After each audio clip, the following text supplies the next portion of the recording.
उत्तर प्रदेश के मैनपुरी में पुलिस ने एक ऐसी लुटेरी दुल्हन का पर्दाफाश किया है जो कुंवारे लड़कों को ढूंढकर उन्हें चूना लगाया करती थी और शादी के बाद उनका कीमती सामान लेकर घर से रफू चक्कर हो जाया करती थी। इस लुटेरी दुल्हन के साथ पुलिस ने उसकी गैंग के 6 लोगों को भी पकड़ा है, जिनमें से 4 महिला सदस्य हैं। दरअसल ये गैंग ऐसे लड़कों की खोज करती थी जिनकी किसी न किसी वजह से शादी नहीं हो रही है और जो शादी के लिए काफी परेशान हैं।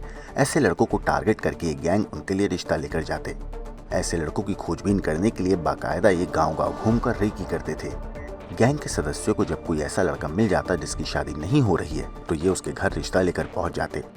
ये लड़के के परिवार से कहते कि एक लड़की है जिनकी जानकारी में जिससे शादी हो सकती है, मगर शादी के बदले इन्हें पैसे देने होंगे। बात सेट हो जाने पर ये लोग लड़की की शादी उस परिवार में करा देते। शादी होने के बाद लुटेरी दुल्हन कुछ दिनों तक घर वालों से अच्छा व्यवहार करके उनका भरोसा जीत लेती। लुटेरी दुल्हन योजना के तहत इसके बाद पता करती कि घर के कौन सी चीज कहां पर रखी है। कुछ दिनों में ही पूरा सटीक जानकारी होने के बाद जब सभी को नई दुल्हन पर भरोसा हो जाता तो फिर ये सब्जी या खाने की दूसरी चीजों में नशीला पदार्थ मिलाकर उन सबको बेहोश कर दिया करती। परिवार के सभी लोग जब बेहोश हो जाते तो घर से ये सारी कीमती सामान लेकर अपनी गैंग के साथ रफू चक्कर हो जाया करती थी। ऐसी ही घटना थाना घिरौर इलाके के रामगंज गांव के रहने वाले शिशुपाल के साथ हुई, जिसकी शादी नहीं हो पा रही थी। जिसके बाद इस गैंग के सदस्यों ने अपना जाल बिछाकर शिशुपाल के परिवार और उसको फंसाया।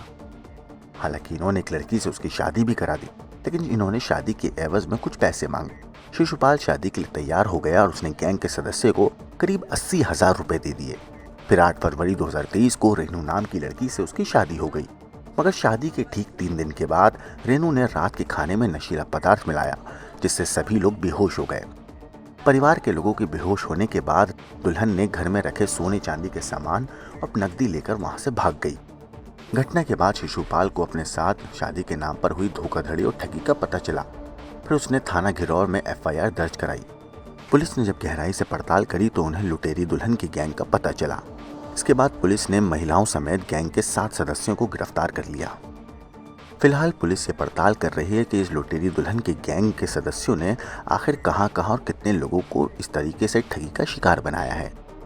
घिरौर पुलिस ने एक ऐसा गिरोह पकड़ा है, बड़ा शातिर गिरोह है, जिसके 7 सदस्य गिरफ्तार हुए हैं, जिसमें 5 महिलाएं हैं और 2 पुरुष हैं। इनका काम था कि ये गांव में पहले रैकी करते थे और कोई शादी का इच्छुक व्यक्ति मिल जाता था तो उसको कहते थे कि मेरे जानकारी में एक लड़की है और मैं तुम्हारी शादी करा दूंगा, लेकिन इस शादी के एवज में हमें कुछ पैसा चाहिए। इस तरह से इन्होंने एक आदमी को, शिशुपाल नामक व्यक्ति जो रामगंज थाना घिरौर का था, उससे एक रेनू नामक लड़की की शादी कराई और शादी के कुछ दिन उसके एवज में उन्होंने 80,000 रुपया भी लिया शिशुपाल से। और उसके बाद जब शादी होके वो घर गई, कुछ दिन रही, 3-4 दिन रही, उसने फिर पूरे परिवार वालों को खाने की जो सब्जी होती है उसमें कुछ पदार्थ मिला दिया, जिससे सारा घर बेहोश हो गया और वहाँ का जो भी जेवरात, सोने चांदी का जेवरात था, सब लूट के वो लेके चली गई वहाँ से। फिर उस घर वालों ने थाने को शिकायत की। थाने वालों ने इनसे किसी तरह से इनको ट्रेस आउट किया है और ये सब पकड़े गए हैं। फिर ये किसी लड़के से फिर एक लड़की को शादी कराने के लिए लाए थे, वो लड़की भी गिरफ्तार हुई है। तो ये देखा जाए तो एक तरह से लोगों को ठगी करके झूठा झांसा देकर शादी कराते हैं और शादी के बाद घर में लूटपाट करके फिर वो लड़कियां जो है भाग जाती हैं। इस तरह से एक लुटेरी दुल्हन को और उसके गैंग को गिरफ्तार करने में घिरौर पुलिस सफलता मिली। कितने सदस्य इसमें शामिल हैं?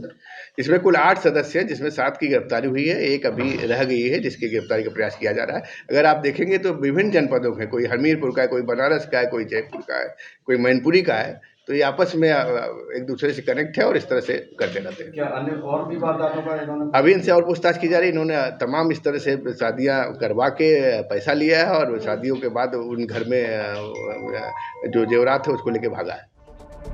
ब्यूरो रिपोर्ट, क्राइम तक।